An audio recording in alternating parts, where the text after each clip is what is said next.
One of the biggest things for Kirby Smart and his group is the culture that they've developed in Athens over the last 6 years that's led to multiple New Year's Six-Day Bowls, a national championship, Rose Bowl win, Southeastern Conference championship. I think a lot of y'all watching this know the accomplishments. This is what he said to Duke coach Mike Krzyzewski about the culture at Georgia over the last few years. The culture we've built is this culture we've been able to create is an interactive feedback, a fun place to be. I mean, our guys say it's meat and potatoes at Georgia. It's not flashy. It's meat and potatoes.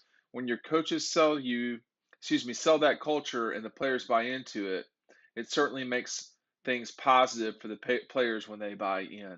And there's no question. When you're winning, everything that you're doing makes sense. If you're intense, if you are an elite recruiter, these are things that Kirby is, and he's won. So obviously, his formula for winning has worked. I don't think there's any question about that. And uh, over time, he had to. The first year he was at Georgia was an 8-5 season with a loss to Georgia Tech, a loss to the Gators, a loss in the last second play of the game to Tennessee.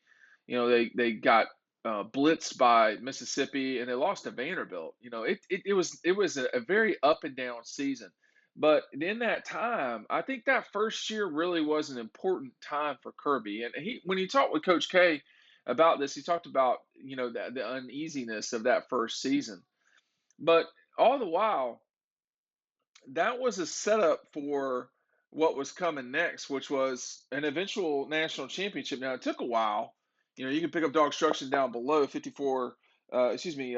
pages about the Dogs National Championship. It all led to this eventually, and there should be more of these.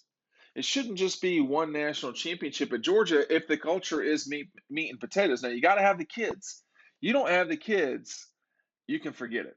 You've got to have elite players. You've got to have defenders who can defend. You've got to have playmakers. Whether it's Keely Ringo or AD Mitchell. I mean, AD Mitchell, they recruited him. He became pretty evident to everybody watching in the spring of last year that AD Mitchell was going to be able to be a big player for Georgia. Just didn't know exactly when. When George Pickens come back and all that, but if you don't have players, you can talk all you want about meat and potatoes. The challenge and what Kirby has been successful at is something that's extremely challenging in sports, and particularly in college sports in the changing landscape of today where you can just leave if you want, or you've got an NIL deal or this or that. The getting guys to believe is the hardest part. Now, 6 years into it, yeah, I mean, you've already got stuff established, so it's easier to do that. But that transition from 16 to 17, even 15 to 16, even December of 15, right when he got on board, it was tough, and the the meat and potatoes weren't so tasty at the time. Um, Guys had to relearn how to practice. That first season, Georgia spent its entire practice time uh, busing to the intramural. What were the? Well, I guess they were intramural fields. They become intramural fields, whatever it was. They were temporary fields that Georgia practiced on that entire 2016 season. You get on a bus, you go out there. Team was practicing. It was definitely very different.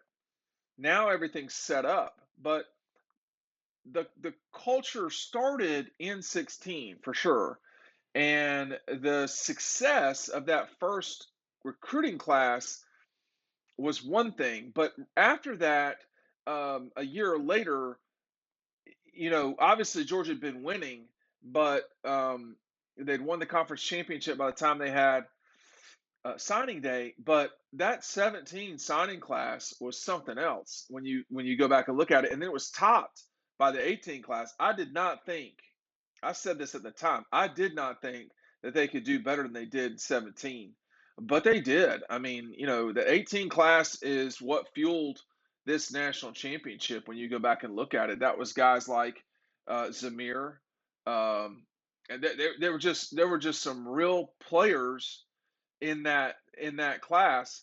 And if they had not signed those guys, it was the number one class in the country, and it was not just because of Justin Fields, although he was a big deal too. But like, listen to these, heavy hitters: Justin, Zamir, Jamari Sawyer, Tyson Campbell, Adam Anderson, Cade Mays, Brent Cox, Quay Walker, James Cook. Those were the top 10 players. I mean, Zamir, national champion. Jamari, national champion. Uh, Quay Walker, national championship. James Cook, national champion. Channing Tindall, national champion. Kyrus Jackson, national champion.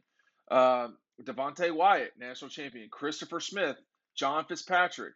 These were all guys, Jordan Davis, who were all in that class, and Jake Camarda, that had heavy rotation in this championship. So it started, yeah, and the first year was important because although there were more downs in that season than there were for the next couple of years, and they lost 5 games in 2016, if my memory serves correct. They lost 5 games the next 2 years. So it really did start with, okay, this is how we're going to do it. And then, of course, Nick and Sony bought into meat and potatoes. Davin Bellamy, Lorenzo Carter, all those guys coming back mattered a ton. And, you had, a real challenge at quarterback with the transition there from real instability in 15 to a freshman in 16 to a guy who looked like he was about to take off, and Jacob Eason getting hurt, and then comes Fromm in, who really had to be just a handoff machine for a while. Was not asked to do much, but by the end of the season, at the Rose Bowl for sure, really came on and played well. But it has been a grind to get where Georgia's at today. It's not been any silver bullet. Those don't exist. So when he talks about meat and potatoes, that's what he's talking about. He's talking about the everyday grind, and and in recruiting probably more than anything else, because that's given them the capability. When Adam Anderson was, basically suspended from the team, they had other guys they could go to. I hate the term next man up because it's just thrown around too much. Those guys were working the whole time too. I mean, it wasn't just Stetson that was toiling in the background, not in the spotlight. When you think about Channing Tindall, Chris Smith, um, you know,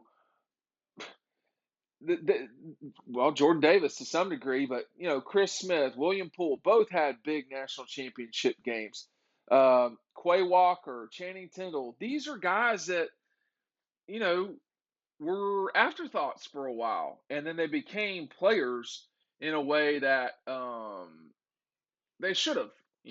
That their time came, and they were successful with it, and it was because of the meat and potatoes approach. It's it is easy to say that. I mean, whatever Kirby says right now is going to be, oh yeah, that's right, but it's not always that simple. There's more to it. But right now, I do think that the hard work, the little stuff, all the time, added up to this national championship that folks uh, are going to be talking about for a long time. It was a magical season at Georgia. Make sure you're clicking down below to check out DAWGSTRUCTION. We'll see you over on the website. Thanks for watching.